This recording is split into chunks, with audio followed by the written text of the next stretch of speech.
Welcome to the Whaka 100 podcast, brought to you by Team CP. The Whaka 100, the largest and toughest one-day mountain bike marathon you'll ever do. Turn on the weather for us. I'm just looking for some legs. Can you show me some legs? Everyone's running good, looking good too. Now, let's send it over to Team CP. Turn it up. Let's see how high we can go. Turn it up. No stopping till we lose all control. Turn it up until we feel it down in our soul. Let's see how high we can go. Well, how about that to get a show rolling? That is. Hello, everybody, and welcome to another Team CP podcast special. It is our absolute pleasure to bring you a podcast series covering off everything you need to know about New Zealand's biggest mountain bike race. Of course, that is the Isuzu Whaka 100. Richard Greer, welcome back to the studio, mate. Yeah, pretty fizzed up about this one. What a great intro and what a great start to another podcast series. Looking forward to bringing you lots of stories and good information and around getting you to the start line in one piece and enjoying your Whaka 100.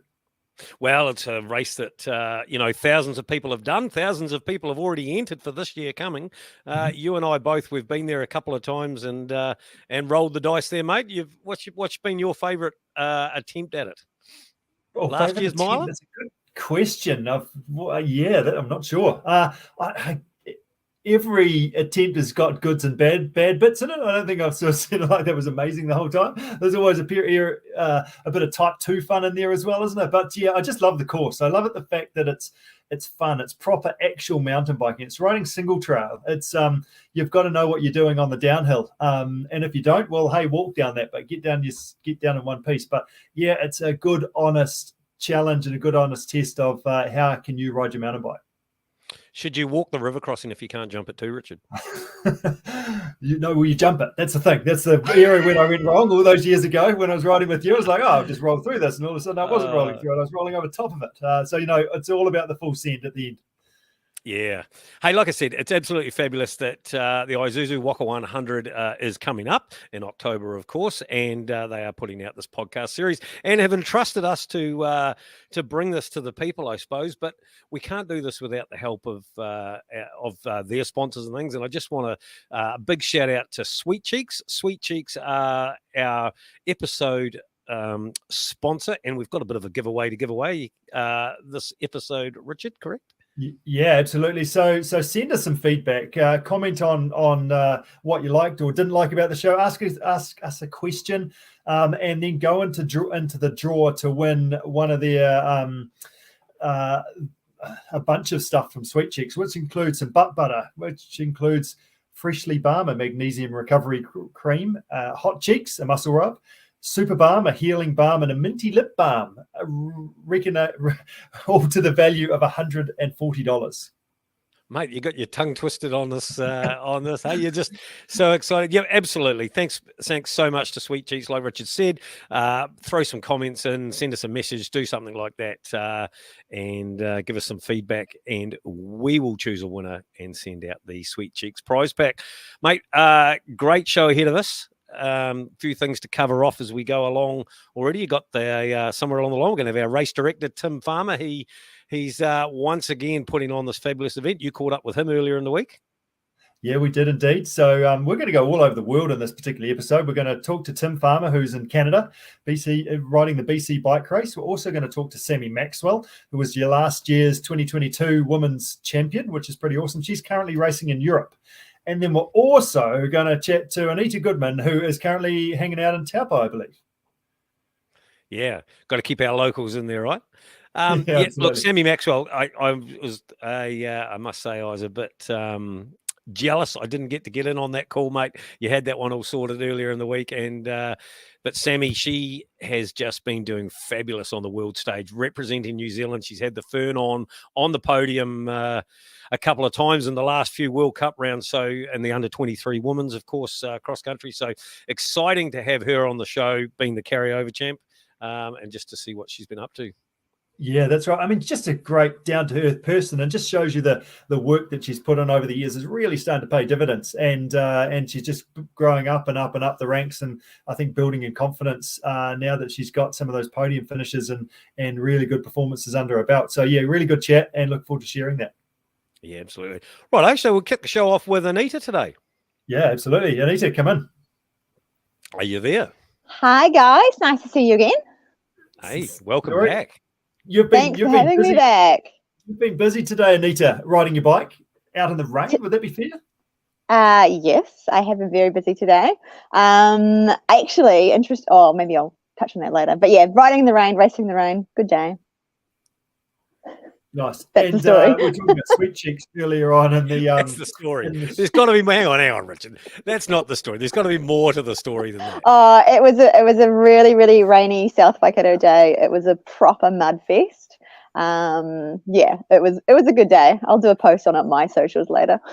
Did you stay on your bike? I sat on my bike. There were a lot of hairy moments where I thought I wasn't staying on the bike, but there's a bigger goal for October. So I didn't want to break an ankle today and just had to take it a little bit slowly. But perfectly, though, obviously you had to have some technical skills today, because we know at Whaka we need some technical skills, right? So do you think definitely need technical skills at Whaka? And today was definitely a real good challenge in staying upright. So it's good to ride in the rain, gives you a bit of a challenge, and come summer riding, I'll be sweet. Excellent. And in terms of that, like, it's always really good to put your toe on the start line as well, isn't it? And actually ride those technical trails in a race sort of situation. Was any sort of learnings as a result of today's event? Well, interesting with today's event, there was actually 2 of the 100-mile athletes from last year who were doing today's event. So it was really cool to ride with Emma Badup and Emma McCosh, who did last year's miler, and see how I'm placing against them. So there were some big learnings there that I have a lot of work to do. And in terms of your, I guess, mental side of it, of actually racing against the rest of the field, how did that go? Because any learnings out of that, like, yes, they were performing really well, but how did you go in terms of holding yourself together? Well, that was an interesting thing. Initially, when I started my first couple of laps, my mindset was to try and catch them, until I realized, actually, you've just got to ride your race. You're not in control of what anybody else is doing or whatever else is going on the course. Stick to your race plan, stick to your race. If you finish the race knowing you've done your job and you did the best you can do, sweet. That's actually all that matters. And by the third lap, because it was a lap race today, by the third lap, I got back into the mindset of just running my race and just see how it goes. So that's a real key thing to remember, of just, doing your own thing and stop worrying about everybody else, which is not something I'm very good at.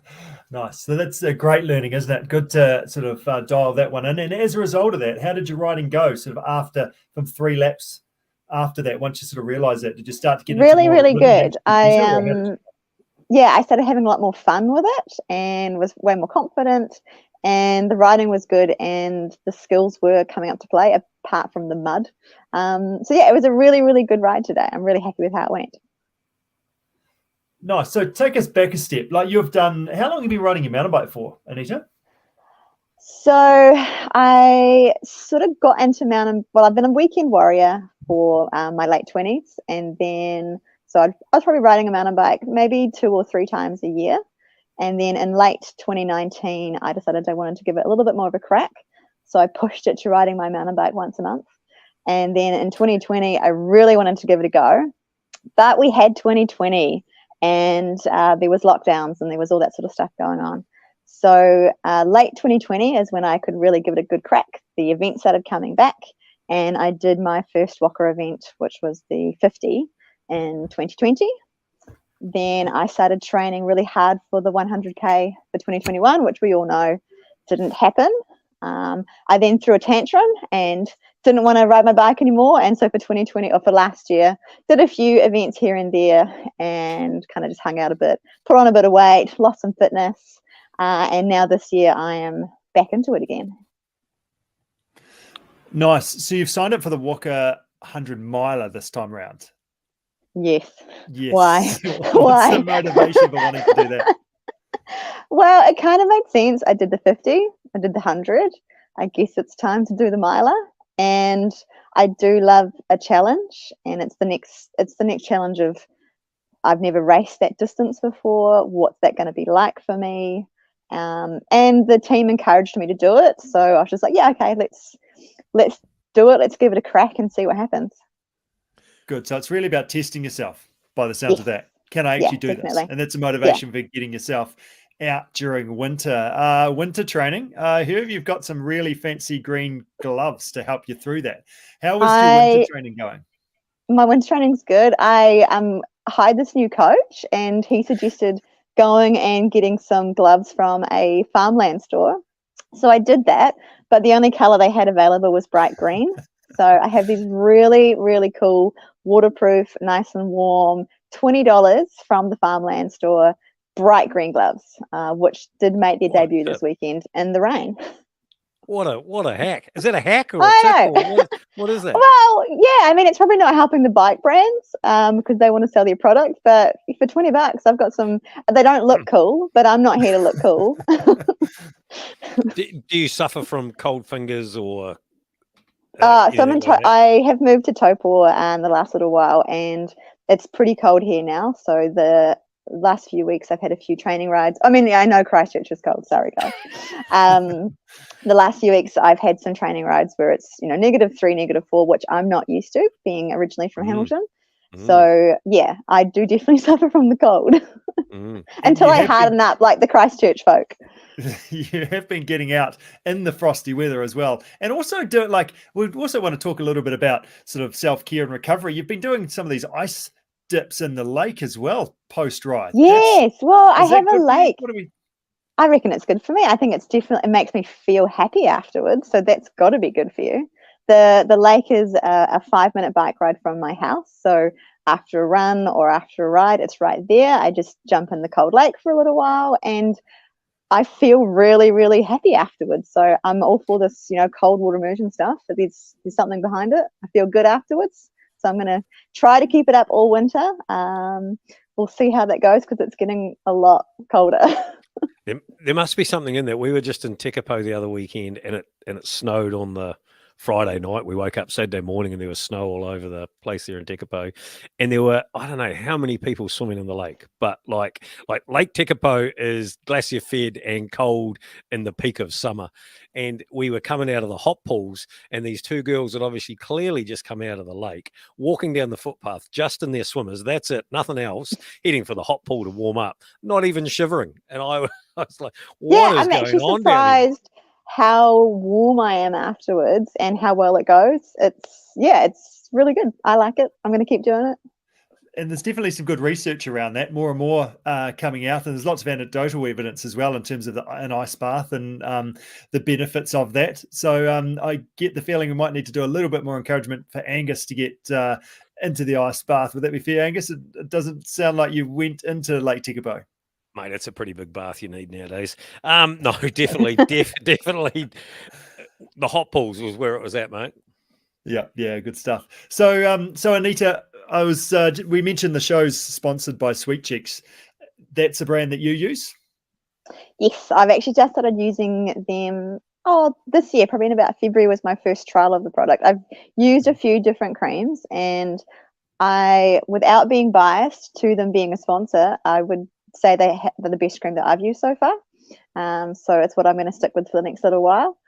It's nice. I've also started using their after cream as well. So they've got a sore muscles, I think it's called Hot Cheeks. So I've got quite a bad knee, and after a long ride, it is really strained if the muscles aren't feeling good. And I have been a bit naughty in the last few months and gone for quite big hikes and long runs, which I'm not really good at. I've strained my knee and my ankle, and the Hot Cheeks cream has been really, really good to help soothe the sore muscles. So that one's been good as well. So on that, like a chamois cream, some of us have this is the first time riding the mountain bike, haven't done a huge amount of riding before, etc. What is a chamois cream? What is the Sweet Cheeks thing How about? personal do we want to get right now? With the chamois cream? It's a good question. So for those who don't know about creams, I highly recommend using them. Talk to any of your cycling mates about it. For me, anything under sort of 50 kilometers, I don't need to worry too much. But once you're going for a big, long ride, your body reacts to things. And you're sitting on a saddle for, in my case, for the 100-miler, it's going to be potentially 11 to 14 hours on the bike. A good chamois cream is going to be really important. Yeah, so we're talking about trying to stop the chafing. In that area while sitting on the seat, because you're up and down and forward and back and all of those sort of things. Now, it's I've always been a chamois cream user along the way, but of course, let's not forget also a good bike fit and the right saddle will actually aid in a lot of that as well. That's actually another thing I did do with my new bike is I did invest in getting a proper bike fit done. That's a huge part of the care of things as well. Getting some measurements done, getting it all fitted properly. And also that doesn't just help with your saddle, your knees, any of your joints, everything else going on. Body placement has made a huge difference for how long I can ride my bike comfortably, recovery afterwards as well. So I would also, if anyone doing more regular riding and longer rides, it's a few $100s to do a bike fit, but it is completely worth it. Nice. So is that another recommendation from that great coach as well that recommended the gloves? I think I did the bike fit before I started working with that coach, but we can give him that one if you want. Okay. Let's just say he'd have told you to have one if you hadn't had one. Yeah, I think he would have. We probably talked about it in our first meeting. I was like, I've already done that. It's all good. Yeah. Good stuff. No, that's awesome. And speaking of hard as nails, like I did talk about an indoor trainer. As Anita's like, yeah, I could do that, but actually, I think I'm just going to ride my bike outside. So here I am, sort of riding my bike inside. But Anita, full credit, as hard as nails, getting out and making the most of the winter. Yeah, I like being outside, and heck, if it rains on race day and it's cold on race day, I've just got to deal with it. So I might as well just get used to riding in the winter here. Nice, and you'll be better prepared than most, that's for sure, as a result of doing that. Hopefully. So, yeah, exactly. So just like on that recovery, we've talked about chamois cream, we've talked about ice baths and things like that. Is there anything that you do for yourself just to kind of look after yourself to make sure that you can make the most of your training that you do? Because it's all about, obviously, how can I recover from that to be able to train again? Is there anything that you do to sort of help yourself out there at all? Are we talking mentally or physically? You could go either way, or a bit of both. I mean, I definitely, when it comes to the physical, I don't do it as much as I should, but I try to do my best to do really regular stretching and rolling and a bit of core work as well, just to help with everything, especially for long distance, with how sore your back can get and how weak your back can get. So really focusing on core to make sure that I can just keep going. And then also just giving myself time afterwards as well. There's some days when I actually just don't want to ride my bike. But thankfully, I've got this great new coach who's helped plan all that into my program of giving me some rest days and giving me a bit of time, and also just being realistic when, if I've gone and done, a couple of 80-kilometer days of having a day off and doing some other stuff, and also programming in some time to have fun on the bike. There's a lot of training for the miler. So looking at days of just going out with my mates and just riding for fun without any particular goals and just having a good time, and not all being about the training. Good. And that's super important, isn't it? I think that's a really important point, especially the more keen and enthusiastic we get to any particular goal. We've got to remember why we do this stuff and coming back to that. That's great advice, Anita. Nice. Excellent. I thought he was asking you a bit of a leading question. Yeah, I was like, what's happening here? No, that's awesome. So to wrap it up, Anita, any other advice you'd give to, say, first-time Whaka 100 participants that are lining up for this for their first time and go, oh my gosh, what have I got myself into? Oh, don't worry, just have fun and do it. I think I said the same thing last year. Don't overthink it. Just embrace it. Run or ride your own race, and it is always hard, the first one, because it's unknown. It's a bit intimidating, but just have fun with it and talk to other people and enjoy it. And it'll just get easier the more you do, to the point that you love it so much that you want to ride 160 kilometers worth of it. Just like that. Be careful, it's a slippery slope. I'm sure It's a you'll very, still be it's a smiling real slippery slope. after. Great stuff. Hey, You'll go thank you from so a much. 50k to 160 in 3 years. Just like that, just like that. No, that's awesome. You keep up the great work, Anita. Go and well done on the weekend. You did super well, and look forward to following your progress and helping you out, and ultimately cheering you across the finish line. Cool, awesome. Nice to see you guys, and have a good rest of the week. Awesome. Well Thanks, done. Anita. Cheers, Anita. See ya. See ya. See ya. Bye. The always smiling Anita, eh? Yeah, pretty enthusiastic. It's great for her to be out racing as well. I think that's one sort of key thing that we get caught up in.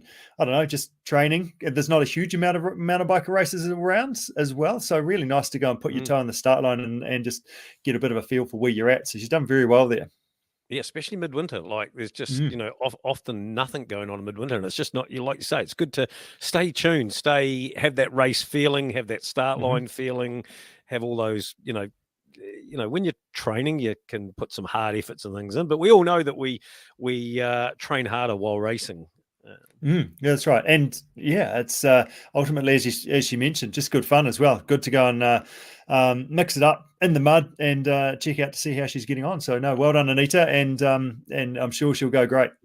Yeah. Now, just quickly, as we were just talking about that, of course, Sweet Cheeks, tonight's episode sponsor, and send us a message, reach out to us, give us a bit of feedback on the show and what you might want to know about in the next episodes coming up with the Whaka 100 podcast. You'll go in the draw to win a Sweet Cheeks package, which is some butt butter, some Frishy Balm, which is a magnesium recovery cream. Everybody loves a bit of magnesium to stop the cramps and repair those muscles. The Hot Cheeks muscle rub, which Anita said she was already using around that knee, trying to help heal that. The Super Balm Healing Balm, to Minty Lip Balm, all with a recommended retail price of $140. A big thank you to tonight's sponsor, Sweet Cheeks, for providing us that package to give away. And the Sweet Cheeks team are going to be at race registration, so go and check them out at the event. And I think there might be a sample or two being thrown around as well. So go and make sure you do go say good day prior to the event and check out what they have on offer as well. They're not giving application demonstrations, are they? I don't know. It depends how good looking you are, Angus, and how big your moustache is, I think. Oh, mate. Hey, so like I said, Anita's doing 160. You did 160 last year. You've done the 100. Have we done the 50 yet? Haven't done the 50 yet, but I've put my name down for the 50 this year, actually. So something a little bit different to go and obviously not be out there all day. I've got the family coming up for the weekend too. So I'm going to do the 50, and then the two little guys and Tash are going to do the 10 at the same time. And then the next day, or is it the next day? Yes, the next day when the 25 is on, we've got Bella and Nate going to do that. So everybody's going to get out and do something this weekend in terms of the Whaka. So it's going to be great fun to see in a slightly different angle rather than just being out there for the whole day. The 25 and the 50 on different days, mate? Yes, that's right. You could do the 75. Well, that's I could. I'll give myself a medal for that, maybe. Hey, you might be the first person to do the 75. Yeah, I'm not sure about that. There's people doing. Is it what's the eliminator plus the 50 plus the 160, something crazy like that. So, but I'll claim my little 75. Yeah, beautiful. And it'll be great to see the kids there, right? The kids having a go and getting a medal too at the end, and a race plate to hang on the wall, and all of those cool things. Yeah. No, super fun. Actually, in our house, it gets pretty enthusiastic at this time of the year with the Tour de France on, and I've sort of do a bit of Zwift, and I've had all the kids managed to get the little bike on the Zwift machine today as well. So the couple of little guys, Fletch and Lockie, who are 9 and 11, I spent about an hour and a half swapping, doing a little turn each kind of thing. They were doing it all day, which is good fun. So getting right into it. Get pretty enthusiastic in July, which is not very good in New Zealand, is it? Well, mate, I got a spare trainer sitting here if you want to go head to head with them. Come borrow it, go head to head with the kids. Hey, that would be a great afternoon. There you go. Let's carry on. Let's carry on. Now, listen, you did catch up with Sammie Maxwell earlier in the week. Of course, she's over on the European side, over in Europe. They're racing on the European World Cup circuit. So with a few time differences and things going on there, you managed to catch up with Sammie. Should we hear what she's got to say? Yeah, that sounds a great idea. Well done, Angus. Hey, Sammie, how are you getting on this evening?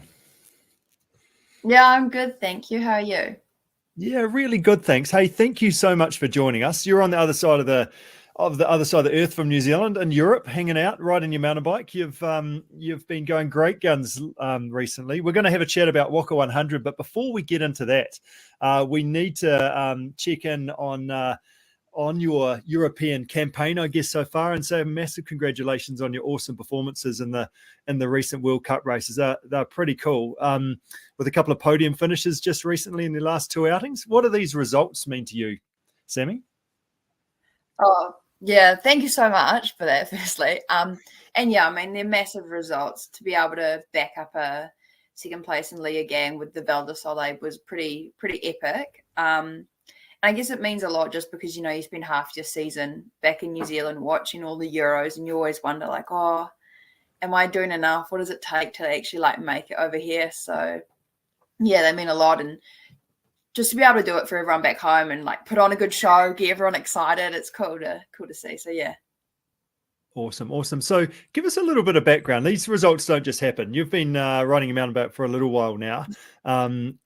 Tell us a bit about your I guess rise through the ranks to be where you are at the moment. You also we're talking Whaka 100, but sort of everything Sammie Maxwell in regards to the Whaka 100 that you won last year. But tell us a bit more about where you've come from. So yeah, I'm pretty sure everyone in New Zealand that follows mountain biking knows that I got into cycling because my dad used to buy me McDonald's when I was little. Yeah. So that really started the mountain biking thing. But growing up in Taupo, obviously triathlon's huge with the lake.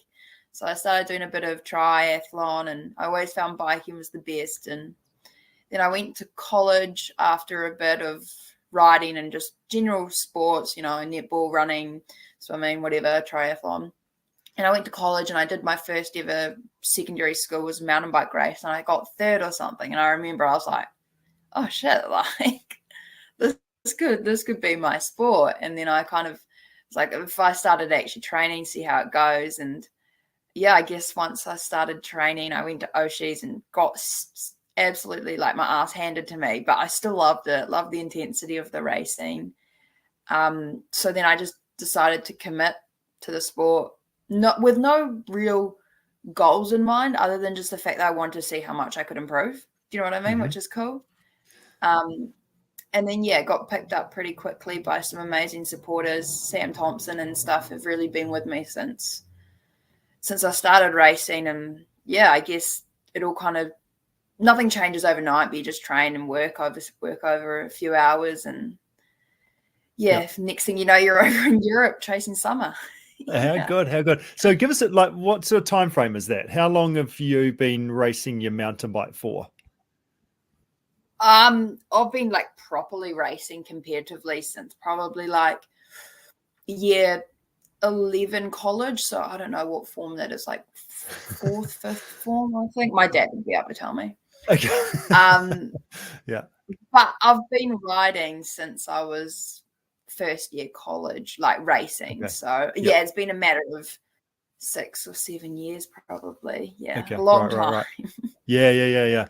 I guess it seems a long time. And in terms of like it, do you say that you're in the best form that you've ever been in right at the moment? That's a big call. I guess you have to. I haven't been getting World Cup results until now, so I must be. Yeah. But yeah, like it's nothing. It doesn't. You don't just wake up and be like, oh yeah, I feel real good today. All of a sudden, do you know what I mean? Like it's all incremental. But yeah, form's definitely pretty good at the moment. Pretty race fit. Nice. Yeah, good. Yeah, so just to acknowledge that, actually, I'm doing all right at the moment. It's probably quite a hard thing to do because as an athlete, you're always sort of trying to do a little bit better, etc. But I'll give you that, that credit. Thanks. So just, I guess, coming back off that, like, we're not always in great shape, are we? And this is also sort of a question for those that are looking to line up for the Whaka 100. We're not always in great shape. Things aren't always going well. We get sick sometimes. We're really busy, etc. Tell us about, I guess, some of the tougher times you've had along the way, because it hasn't always been podium finishes for you either, eh? Nah. I mean, even last year, I was pretty stoked if I got a top 20 in a World Cup, which is pretty cool to now be aiming for podiums. But yeah, so I've been pretty open about like my struggles in the past around eating disorders and like energy deficiencies and stuff, I guess. And I guess it just stems from that desire to be the best and that belief that there has to be something magical to be the best. Like, surely it just can't be hard work. Do you know what I mean? So then you start looking for ways to suffer a bit more or something because you think that that's going to be the key. So yeah, I've really struggled with like eating disorders in the past and stuff, but it's part of the process in the way, not that everyone has to have an eating disorder to be a mountain biker, but in the process of everyone has some struggle, like you're saying, and it just comes back down to consistency and that ability to just trust the process, I'd say. So yeah, you're not always informed, but if you keep at it, you'll get there eventually. Yes, and a part of that, I guess, is as you say, trusting the process, but it's also about restarting, isn't it? Like actually going, well, I haven't been particularly well, and I need to rebuild and get underway again. Like, because you're in good form at the moment, but you're not always going to be in good form. It's about getting underway if you have had a bit of a downtime or you have been battling a bit. Yeah, and it's definitely like you say, just acknowledging that and not looking or waiting for you to start feeling good to start necessarily. Sometimes, when you, like you say, if you're not in good form, you're going to have to start somewhere, and you're probably not going to feel great, but you're going to have faith. And it always helps when you just do it because you love it. Do you know what I mean? Like, it's so much easier to get out and start because you love it, not because you're chasing some result. That's right. And that makes it easier to get started again. So I'm just going to ride my bike because I enjoy riding my bike. I'm not going to worry about how fast I'm going, how hard I'm going. I'm going to go with some friends. I'm going to just cruise around, and the only reason I'm riding uphill was so I can ride downhill rather than feeling like I have to do sort of certain number of vertical meters. I think we lose that sometimes, don't we, about training? It's like, actually, why did I start my mountain biking? It's because I wanted to ride downhill. That's the only reason I ever rode uphill. For sure. Nice. So and especially like when you're racing and stuff, I was just gonna say, like, when you're racing and stuff, like, gets pretty easy to get caught up in your own thing, and you forget to ride with your mates, and then those are the best rides. How much riding with mates are you doing at the moment, being in Europe? All my mates aren't here. I mean, I might this week, if Ben and Anton have an easy week, I might see if I can snuck a ride in with them because they're pretty onto it. But I've been lucky to do some rides with like Ruby Ryan and some Kiwis and stuff. But yeah, it's pretty down to business when you're in Morzine by yourself. Okay. Yeah, right. So it is right. That's what I'm here for. And I've got my training to do. So going back to that sort of self-care stuff, what are some of the little things that you do to help you look after yourself, to make sure that you can perform to your best and train and recover? Yeah, I think I love this question because it's like, everyone thinks that they're going to get some like golden nugget and there's going to be like some magic key, like, I don't know, blueberry powder or something that makes everyone recover or something. But it's not.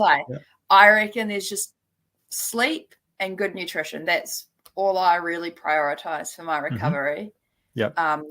I go to bed at like 8:30 or something every night. Gives me a good buffer if I can't get to sleep to still get some good hours. And then food, you're eating lots and recovering and nourishing your body. I mean, you'll know. And if you're training hard, it's pretty hard to go overboard. Do you know what I mean? It's amazing how much you have to eat when you're training hard. So sleep and food. That's good. I love it. That's so good. So training, sleeping, and eating. If you're doing those three things all right, well, then you'll be going well. It's not like we get caught up. Each other out. And we get caught up in all these little Yeah. 1%ers. But Yeah. actually, do they make a huge difference? They probably stress us out often more than actually improve us a lot of the time. Exactly. Yeah. And people will spend, like hours trying to perfect their aero position on the bike, and then they'll happily miss 2 hours of sleep. And I'm like, that's 25% of your sleep that you just missed to save like 1% in aerodynamic gains. Like, yeah. So therefore, how's your training going to be tomorrow, et cetera, et cetera. So recovery from you for training. Like, are you training twice a day? What's a general Sammie Maxwell day look like? Yeah, so I guess my general structure for like a week will be, I don't really do back-to-back hard days unless it's a weekend. So that always helps for starters. But yeah, so I'll often be doing like a ride in the morning and then something in the afternoon while I'm over in Europe. Obviously, if I'm got a job, it's kind of harder. Yeah. But yeah, I'll do something in the morning, aim for 4 to 5 hours rest during the day. So I'll get back, have some real good snacks or recovery shake, do some stretching, some yoga, just chill out, kind of maybe let my body relax, but maybe do some like mental activities like some studying or something. I don't know. And then I'll go to the gym or go for another ride in the afternoon. But I'm never doing like double interval days or anything like that. It'd be 2 rides, like a hard ride, an easy ride, or a medium ride in a gym or something like that. Yeah. Nice. No, that's awesome. And the mental game is a big part of riding your bike and racing your bike, from standing on the start line. Obviously, the nerves and things involved in that, and obviously the type of racing that you're doing at the moment is a huge part of it. But also that juggling life and training is a big part of that mental game as well, in terms of staying committed and kind of keeping on, as you say. Like, it's actually the whole training gig is about eating, training, and sleeping. So how have you, over time, over the 6 or 7 years that you've sort of built up more and more, how have you stayed committed for yourself? What have you done there from that, and from a mental perspective? I guess, mentally, the biggest thing is like, people are always like, oh, what keeps you so committed, so motivated? And it's like, for me, it's getting some internal motivation.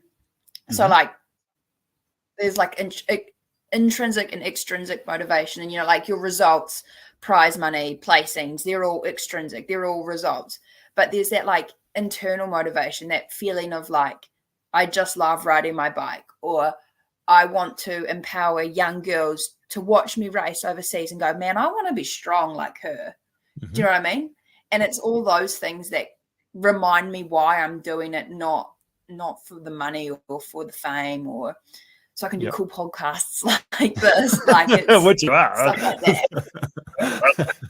So that's probably my biggest thing is and like in the past I've had some times where I can't ride my bike, and that's just really like reinforced the fact that biking means more than just racing. Like, it gets to the point where you're like, I don't care about racing anymore. I just want to go out and ride my bike because it makes me a better person, gives me endorphins, and it helps me feel like I'm contributing to like a healthy and positive community. So that's probably the main thing. Yeah, good. And goal setting, is that a big part of it for you? Obviously, you're a pretty goal-driven person, being based where you are, and obviously having these lofty goals to try and shoot for.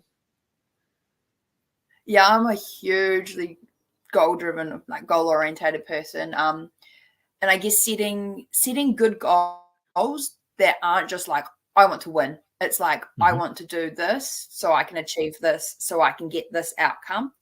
That's really important. So to me, it'd be something like, I want to spend more time in this zone while I'm training, which will then increase my threshold, which will then let me put more power up. Do you know what I mean? Like, goals like that are really important. And little to-do lists drive me, and like, I love it every day. Ticking them off. So they're your little goals, aren't they, that will get you through today and do these things and do this training session, which will then to build forward to, I guess, to this performance, which will then build forward to that podium finish and to achieve what you want to do as a result. So you've got to kind of throw that result out there, but you've got also, as you mentioned, you've got to have all the things underneath that help you achieve that, because you can't control that. You've got to actually, but you can control the things underneath it. Yeah, exactly. You've got to acknowledge that top like outcome goal. I know I've always believed at like the world stage to win requires, yes, hard work and really being onto it with your training and your recovery and your nutrition, but it also requires luck on the day. And you've got to acknowledge that. Like, I'm so grateful that I didn't have any mechanicals, that I didn't have any punctures, that, you know, I was able to get a good night's sleep the night before because my neighbors weren't like partying, like stuff like that comes down to luck. Yeah. Yeah. Nice. The Whaka has a number of different distances, from the 5, the 10, the 5, through to the 50, the 100, and the 160. But for almost everyone in the Whaka, actually the challenge is actually to see if I can complete it, no matter what distance. So I guess you line up for what you think you might be able to do. Do you have any tips for somebody that's looking to take on a big challenge like the Whaka 100? Yeah, sure. So again, there's no magic key in my eyes. It's just consistency. You know, I'm not doing anything in my mind that's special to get these results. It's just been the accumulation of the last few seasons of just really consistent routine, like really good, consistent routine that's allowed me to make these little improvements day by day that you don't even notice until it comes to race day. So there's like that little training tip. But then there's also, I guess, a bit more specialist advice, which is like practice your race day, not in terms of you have to go out and ride some really daunting distance if you want to do it. Like, don't go out and, if you're doing the 50, don't go out and ride 50 Ks every weekend because you'll just cook yourself. But in terms of like practice fueling really well. So having gels, you know, however many you're going to aim for. I normally aim for like 60 grams of carbs per hour while I'm racing, or 60 to 90. So aim somewhere for that, and while you're riding, and just see if you can do that, you know. I remember talking to Samara Shepherd last year, and she said, man, like I should have practiced descending more in my mountain bike. You know, there's no point going out and doing massive days on the road if you're then going to jump on and go, I can't descend when I'm cross-eyed very well. I'm going to crash, or man, my mountain bike setup's not that good. Like 160 Ks is going to feel awful if you don't like your saddle. Do you know what I mean? Just practice stuff like that on the day. Yeah.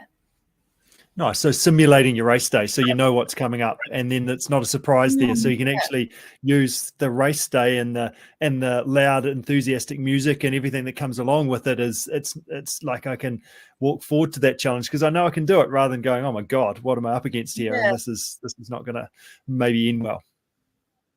Yeah, for sure. And like I remember, obviously, growing up in Taupo with the Ironman, it's huge. And I remember talking to people, you know, like a lot of people go to do an Ironman, never have done an Ironman, and training, maybe you'd practice doing the swim and the ride, but you'd never actually do a full Ironman in your training. And it can be the same for Whaka. Like you don't have to have done 100 ride to complete a 100K race. Yep. Do you know what I mean? Like, yeah, for sure. It's just consistency and enjoying it. Good stuff. You do seem like you're the rider that is enjoying riding your bike. Like you're not somebody that's, I don't know, I've seen you cross the finish line, but I haven't seen you sort of out there necessarily. It feels like you're having fun and laughing and smiling and kind of being part of the event. Would that be fair? Yeah. So I find I'm one of these people that I love the process. I almost love the process of training more than any result or any outcome. Like that feeling of absolutely crushing a training week or something is more rewarding than a result. Because when you get a result, you don't feel any different. Like once I got second at a World Cup, I was like, I don't feel any different. My life hasn't changed in any massive way. Do you know what I mean? But when you absolutely crush a training week, you can like see the gains, and you're like, man, yeah, that felt good. So I love it. I love the process. I love laughing, talking to people. Yeah, it's good. Nice. So therefore you make sure you make the most of the race day as well as part of that. Yeah, absolutely. I mean, one of my favorite things, like favorite events in New Zealand, and I'm not just saying this, honestly, is the Whaka.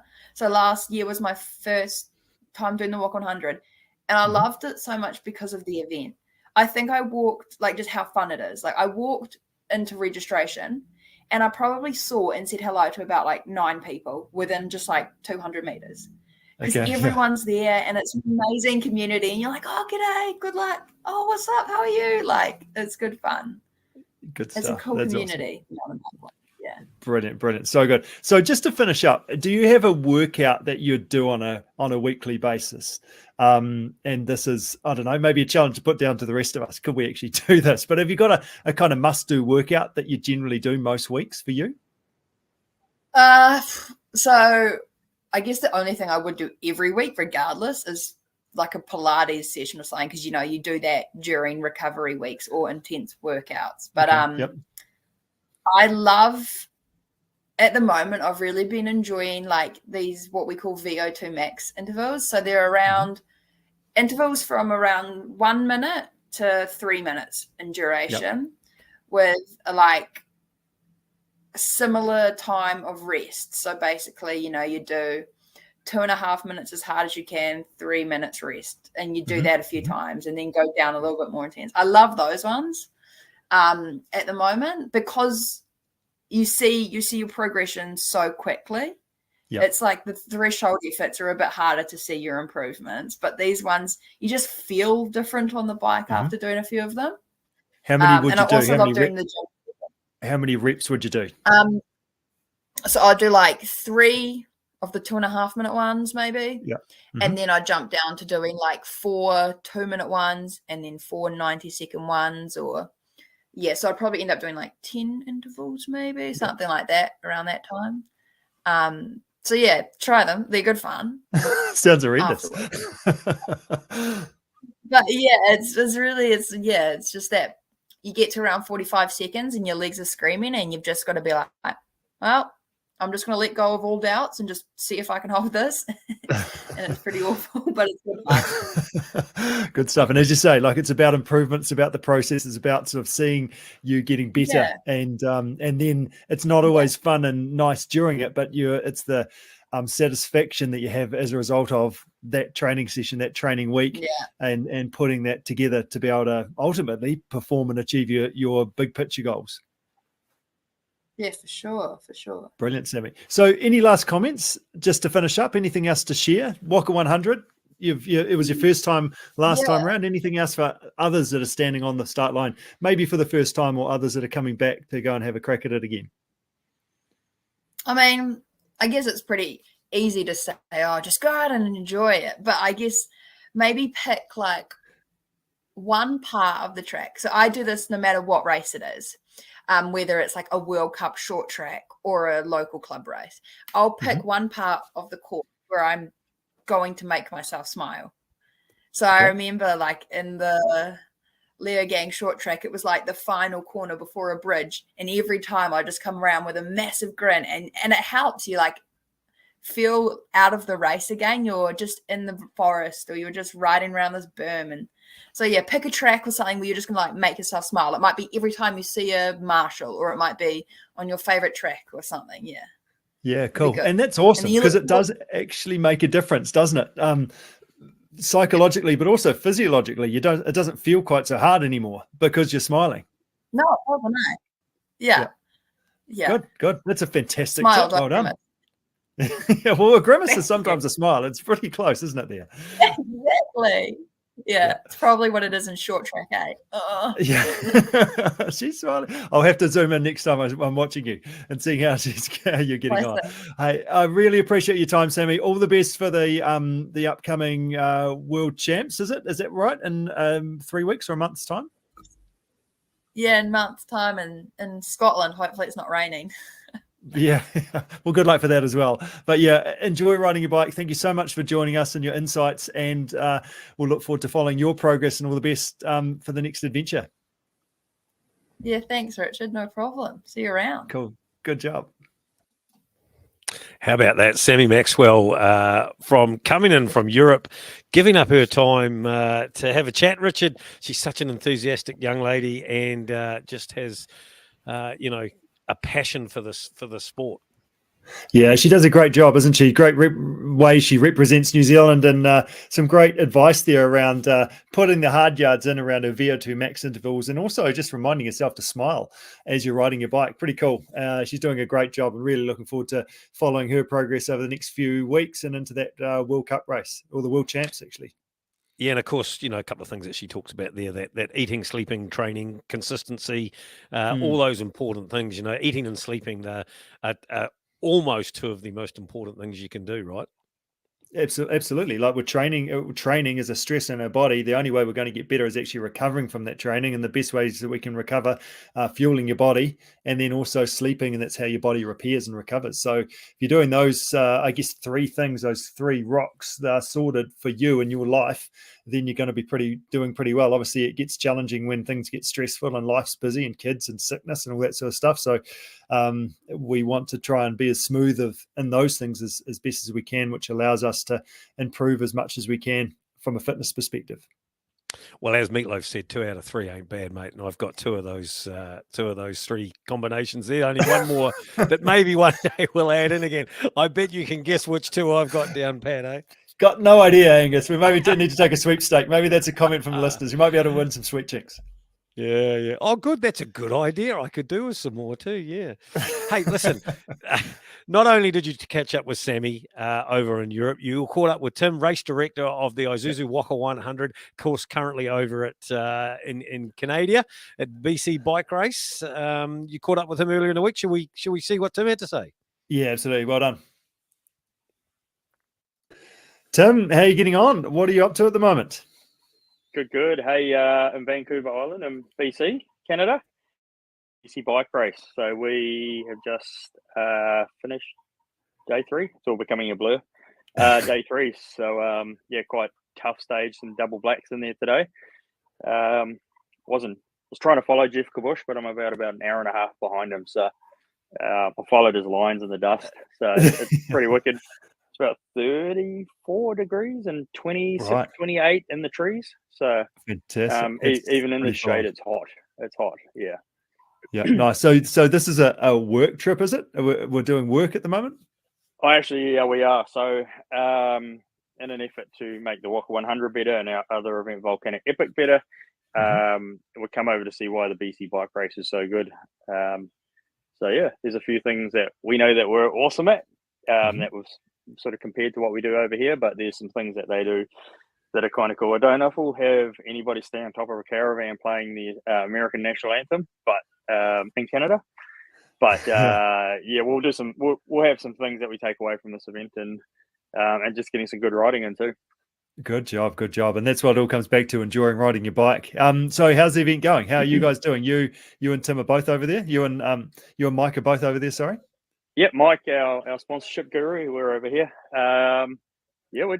We're literally out there to have fun. So we're cruising the ups and somewhat smashing the downs. There's a bit of a traffic today. It felt like a car park in Tokyo, but having heaps of fun. Just the downs are riding rocks and roots is quite different to what we do up in North Island anyway. So it's probably like riding Te Hotu Ariki and Rotorua for 45 Ks. Right. But they just got their climbs have just got big ramps on them. Lots of climbing, which sort of makes me feel sorry for everybody that enters the 100 miler that has to go do lots of climbing as well. Sort of getting my own back at the moment. But no, real cool. The event crew are awesome. Like they're just their aid station guys and the energy that they have, and just crazy passionate Canadian guys. So and girls. Yeah, good job. And I need to ask as well, have you still got all your skin on your knees? Yeah, I haven't come off the bike intentionally yet. Okay, good. So there's been obviously a few hiker bikes. There's been some quite big step ups that I imagine the pro guys will get up there, but most of the people around us are throwing their bikes up and over. But no, nothing, no skin, no crashes, bikes in one piece. I did have something came loose on my stem today, and my bottle cage came loose, but got the old cable ties out and saw the guys at the Shimano tent and got everything fixed up. So good. So three stages down, another 4 to go. Are you going to finish this thing? You're into the rhythm and the vibe of it all? Yeah, so this is a 3rd stage race I entered, as you know, and I missed the second one, Pioneer, because of a fractured humerus. And obviously the first one, port to port, was where I fractured the humerus. So got past day 2, which was port to port. So the crash, and now into day 4 tomorrow. So Good. yeah, planning on finishing it, and then get on a plane 12 hours later and fly home. So the cramp's going to be pretty wicked on the plane, but we'll get there. Nice. So that's No, good that you're in the rhythm, and good that you're enjoying it. So all the best for the next few days. So we're here to talk Whaka 100. So Whaka, as you talked about, the BC bike race, Whaka has got a fantastic vibe and it's the best mountain bike event in New Zealand. What's new for 2023? You're a guy that keeps innovating. You're not going to sit still, and that's part of the reason why you are where you are at the moment. But what can we look forward to for 2023? So the course itself is staying the same. It's probably, we may have one more year with the course in its current configuration before quite a big chunk of harvesting goes on. And that harvesting doesn't affect all the trails, but what it'll affect is how we put the trails together. So if you wanted to, better your times and all that sort of thing, you could do the PB. I was going to say you should probably enter. This is going to be the last one, but we've only got a spoonful of entries left, so we'll talk about that in a minute. No Brains has been rebuilt by hand. Izuzu has been up there with us in the Trails Trust doing dig days with the volunteers. Cool. It is a grade 4 trail, so it's going to be a proper grade 4, and it's hand built. So without the trees, it's quite a intimidating sort of slope when you're traversing across it. So. And there's some big rocks in it. There's some big rock slabs and some really cool stuff, but all rideable.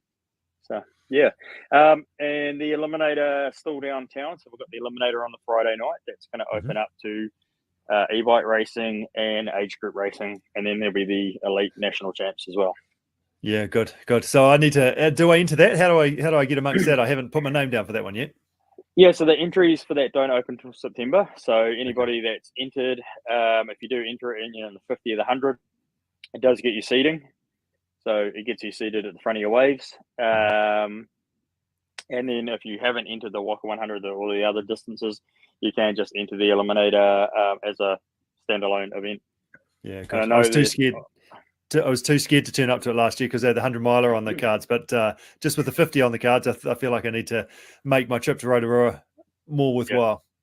Yeah, there's definitely some guys doing the Eliminator, the 25, the 50, and the miler all on the one weekend. So mini stage race. That's keen. That's very, very keen. Nice work. So we are fully booked just about. You've got a couple of entries left, maybe, if you're lucky. Yeah, so the 50 is sold out. It's been sold out for about a month. The 10K is sold out. There is a wait list, and people are getting through every week. There's people dropping out, as big events do. For various reasons, people drop out. The next person goes in. So the wait lists are worth being on. The 100 kilometer, there will be the elite national champs category will stay open. But all the age group entries, there's only 4 left. So once those 4 entries have gone, we go on a wait list, and then it's just a wait and first in, first served, basically, through that wait list system. Yeah, good job. So we've got about 4 months to race day. What should athletes be doing now, thinking about how should they be getting themselves organised so they can be turn up and have a good day out? Yeah, I think a big tough one. Obviously not in Canada, so it's wet, cold, as we all know. So I think the biggest thing is keeping a routine going. Something I struggle with, it happens.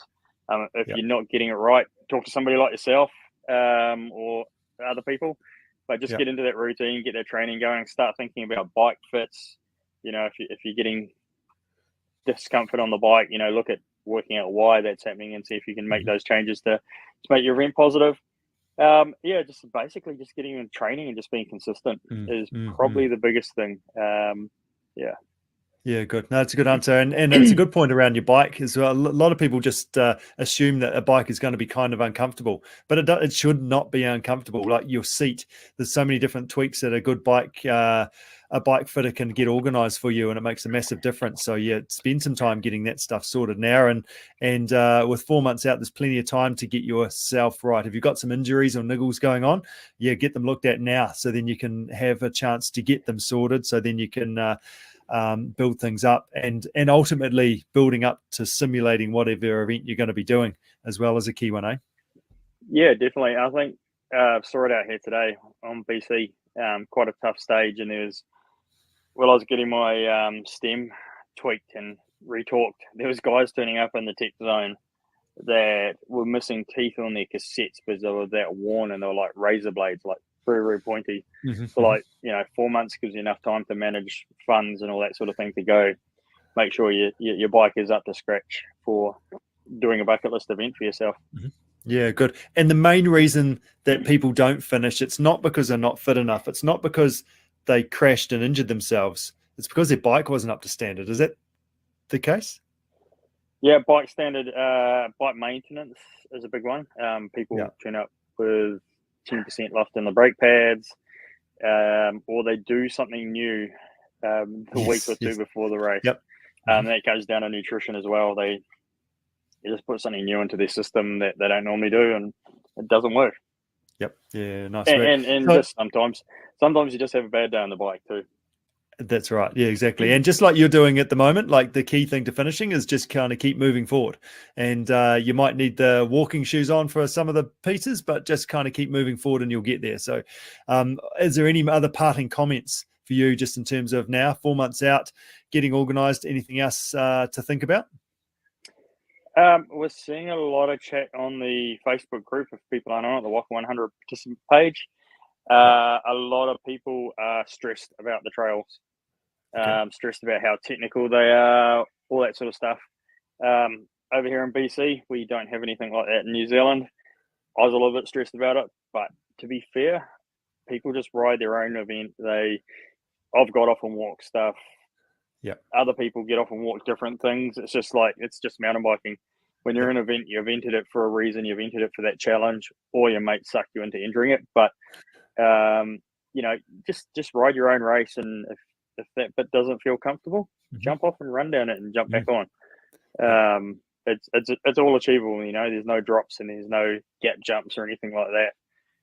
So it's an achievable event. Yeah, no, that's good. Good advice. So first of all, practice some skills. Go get, if you can, get yourself to Rotorua to kind of get a bit of a feel for it. But again, you don't have to ride it all. Yes, there are some tricky parts that some people will ride, but hey, a lot of people will get off their bike, run down, and then you've still got your skin on your knees, and then you can carry on. Yeah, and I think the biggest thing that in the house that we're in today, perception. Like, listening to other people talk about something isn't necessarily the right thing to do. Like, everybody says the Whaka 100 is really tough and hard and all that sort of thing. That's somebody's perception.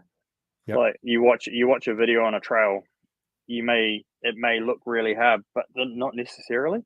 You've just got to take your time, ride your event, and trust yourself and all the riding you do. And come and see it for yourself and make up your own mind. Nice work. Good job, Tim. Well, all the best for the rest of your event. Go well. Keep enjoying it. Keep learning some stuff, and look forward to hearing about how it finishes up. Yeah, finishes up on Sunday, sitting on the bike. That's the plan. Exactly. Good stuff. And all the best for that plane flight back to New Zealand. And we'll look forward to catching up with you later on down the track as we build up through to the Whaka 100.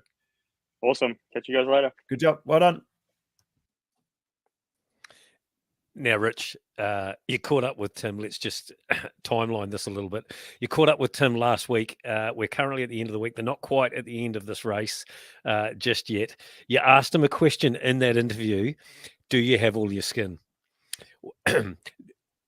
Does a little birdie tell me that maybe he no longer, that the answer to that question has to change? Yeah, it must have been stage 5 maybe.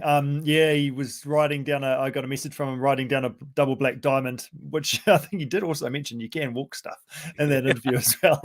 And then he got tangled up, and maybe I think he collided with another rider as well that was tangled up and hurt himself a bit, which was and therefore wasn't able to finish that stage, which is pretty disappointing, but decided, okay, well, I'll have a sleep and get up tomorrow and see if I can ride, and then he's ridden today and had a great day out there. So really good for him to get back on the bike, so that's good. So no, I don't think he's probably got all his skin. By the sounds of it, all his bones are still connected, so that's a win.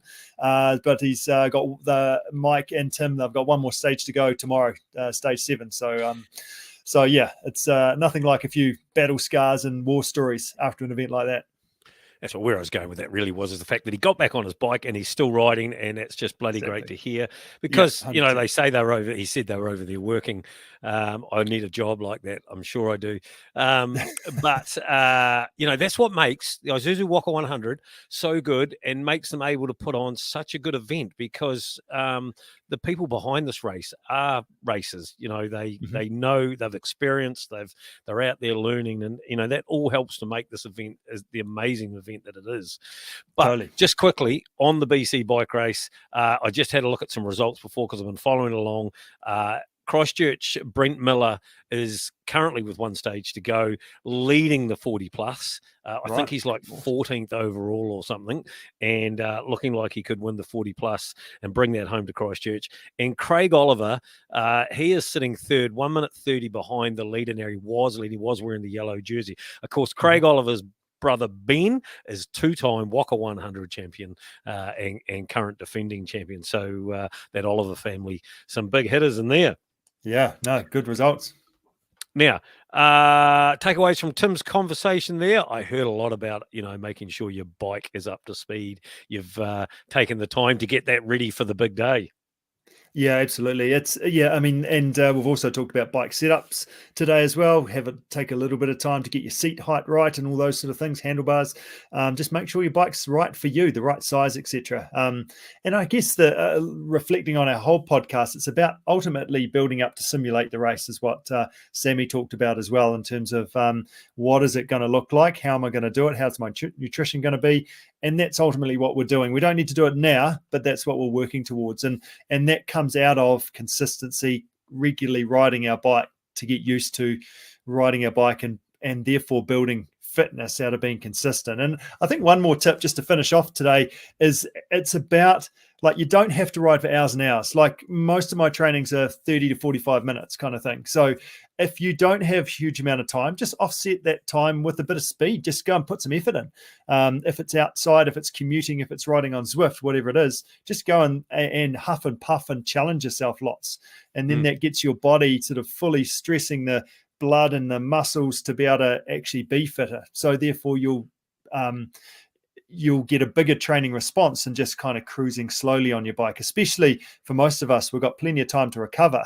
We actually don't have a huge amount of time to train. So play with that balance of training and recovery, and therefore make the most of your training time.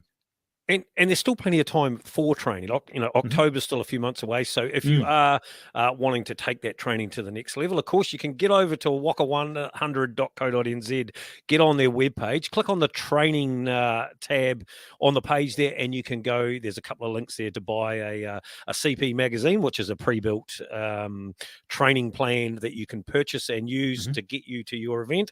Or, of course, sign up with CP, sign up with you, Richard, and get a custom-built training plan to get you to the Whaka 100 or whatever your event at your chosen discipline will be at the Whaka. Yeah, and jump on our website and just book a call. It comes through to my diary, and then we just have a chat. Happy to help. That's basically what my job is. So, looking forward to catching up with a bunch of you, be it so maybe on Zwift, on our Zwift group sessions, or whether they're helping with some programming, or our next podcast in a couple of weeks' time. Well, that's right.